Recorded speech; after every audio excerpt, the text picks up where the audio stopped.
Good morning बच्चों। चलिए हम लोग देख रहे थे नीलू पेज नंबर 55 में पहला पैराग्राफ पढ़ चुके थे। आइए अगला पढ़ते हैं। हिंसक और क्रोधी भोटिये बाप। नीलू का पिता कौन था? वही भोटिया कुत्ता जिससे दोस्ती हुई थी, उसका पिता वही था। तो भोटिया तो हिंसक होता है, जंगल में रहता है, गुफा में रहता है, जंगली जानवर है, हिंसक यानी मार के खाने वाला, शिकार करने वाला। तो जिसका पिता ऐसे स्वभाव का हो, हिंसक और क्रोधी, क्रोधी मतलब बहुत गुस्सैल, जो हिंसा करने वाला वो क्रोधी होगा ही।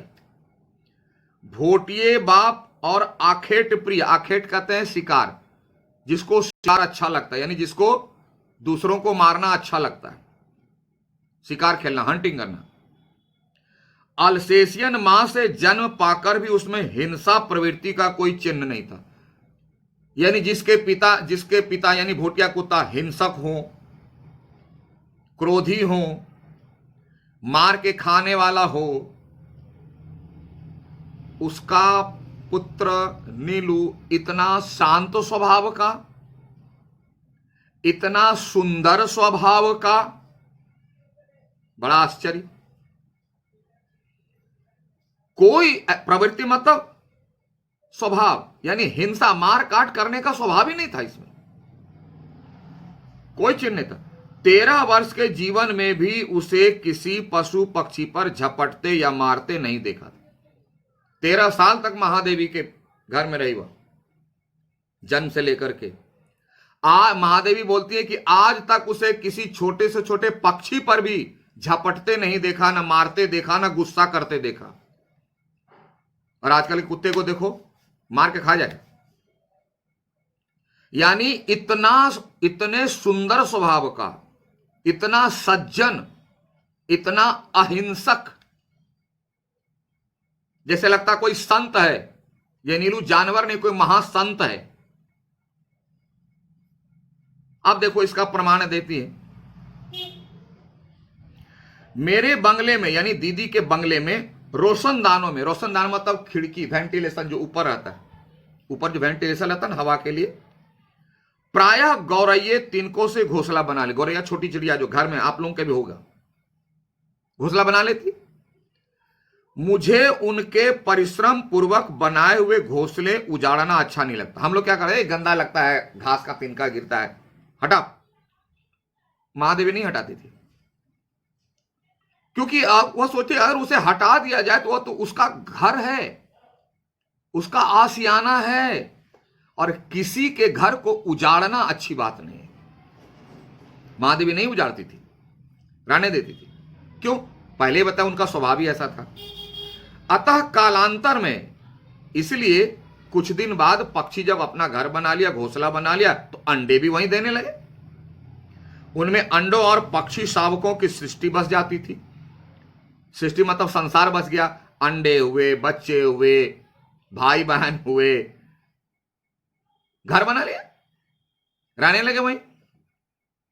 सृष्टि बस गई, उनका संसार बस गया उसी घोंसले में पक्षी का। और कुछ कुछ अंकुर जैसे पंख निकलते ही, और जब छोटे बच्चे होते तो उसका, जब छोटे बच्चों को देखो पंख जो है ना, लगता है कि चने के दाना के अंकुर की तरह, छोटा छोटा, बहुत हार्ड होता है, कांटे की तरह। अब फिर धीरे धीरे धीरे धीरे उसका फेदर आता है, तो वही करी। तो बच्चे को तो जैसे पंख निकलता है थोड़ा सा भी, तो उड़ने की कोशिश करता।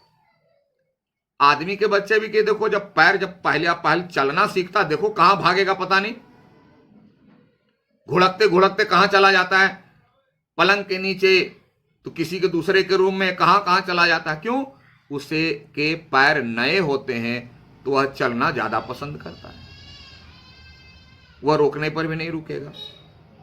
तो बच्चे तो आखिर बच्चे होते हैं। पक्षी के बच्चे को भी जब पंख निकलना शुरू हुआ तो फड़फड़ाना शुरू हुआ, तो समझता अब तो हम उड़ ही जाएंगे आकाश में।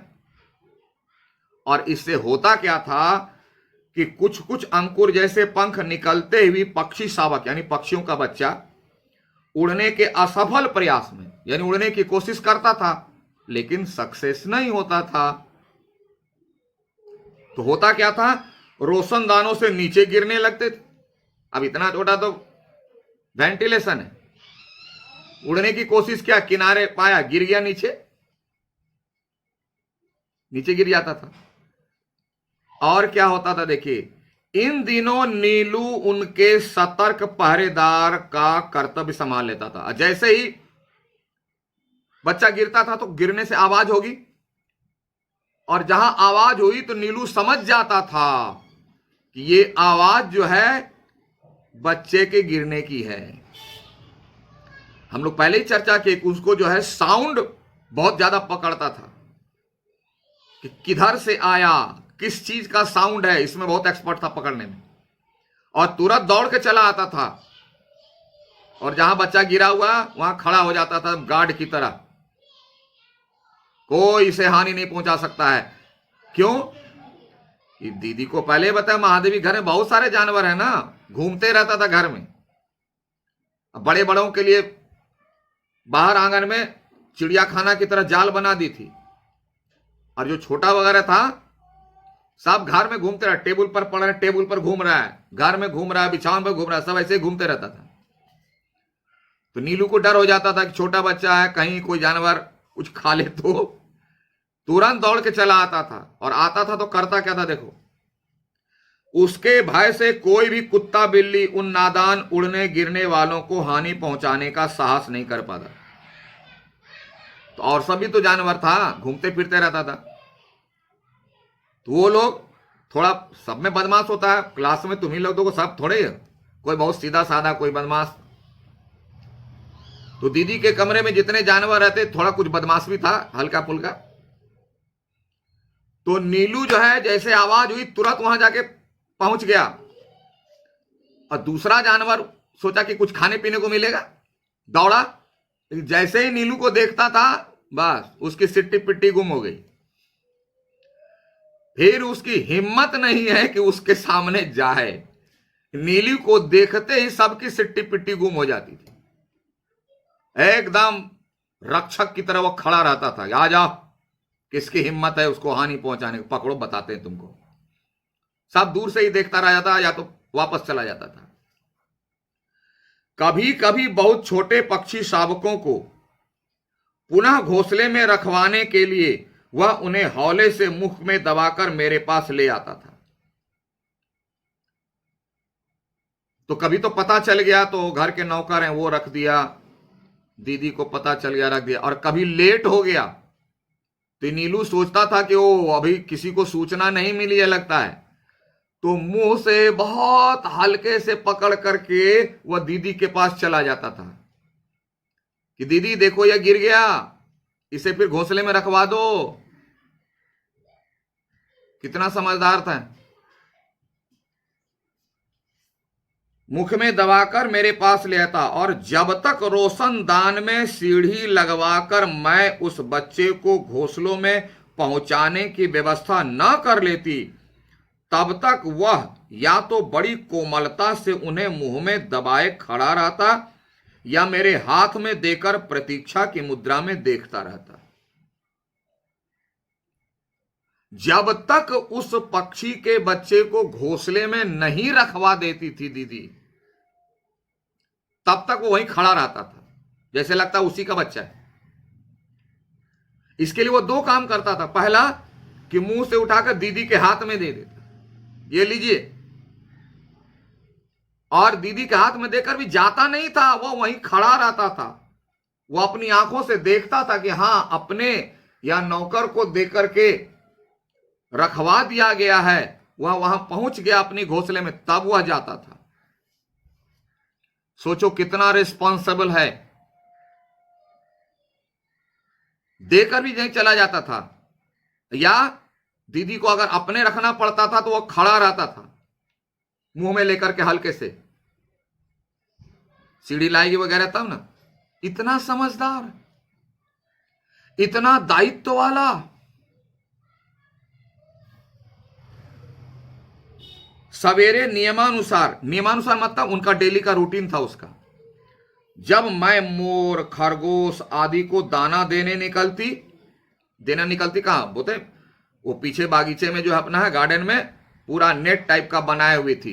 वहां बहुत सारे पशु पक्षी रहते थे, सबको दाना देने जाते डेली नाश्ता। तब वह चाहे जाड़ा हो चाहे बरसात मुझे दरवाजे पर ही मिलता और मेरे साथ साथ ही घूमता असिस्टेंट की तरह।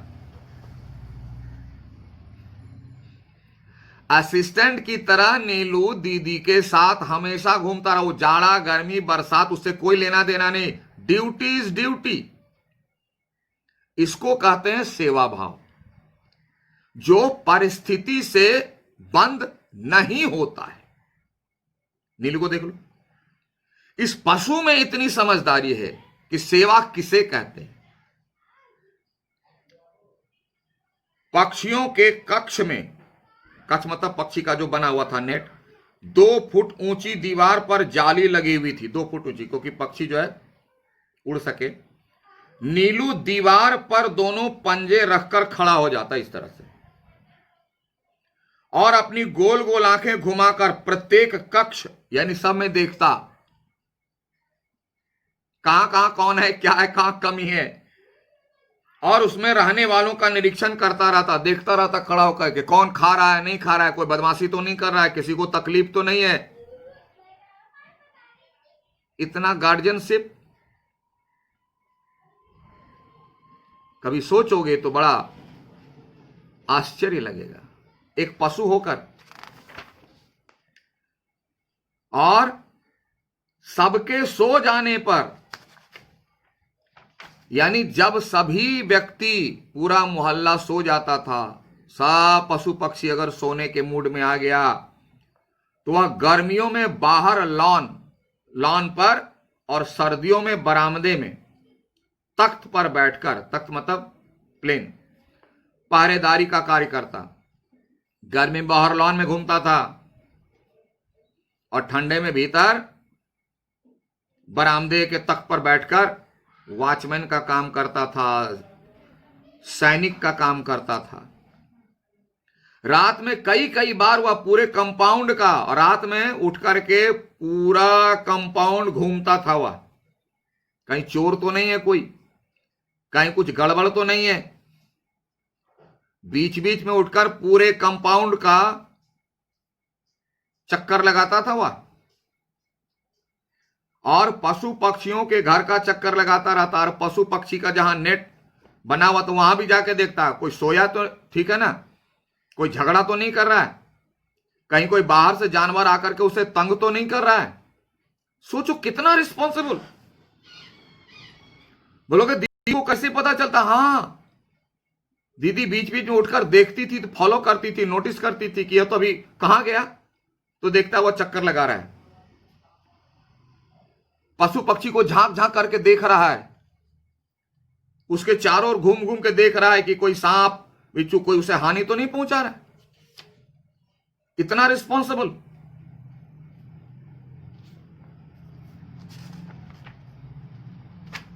आई बात समझ में?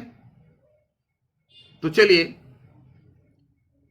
आज यहां तक रखते हैं और अगली कक्षा में देखेंगे कि नीलू का जो ऐसा स्वभाव था, इससे भी बढ़ करके सबसे टॉप का स्वभाव क्या था, उसे हम लोग अगली कक्षा में देखेंगे।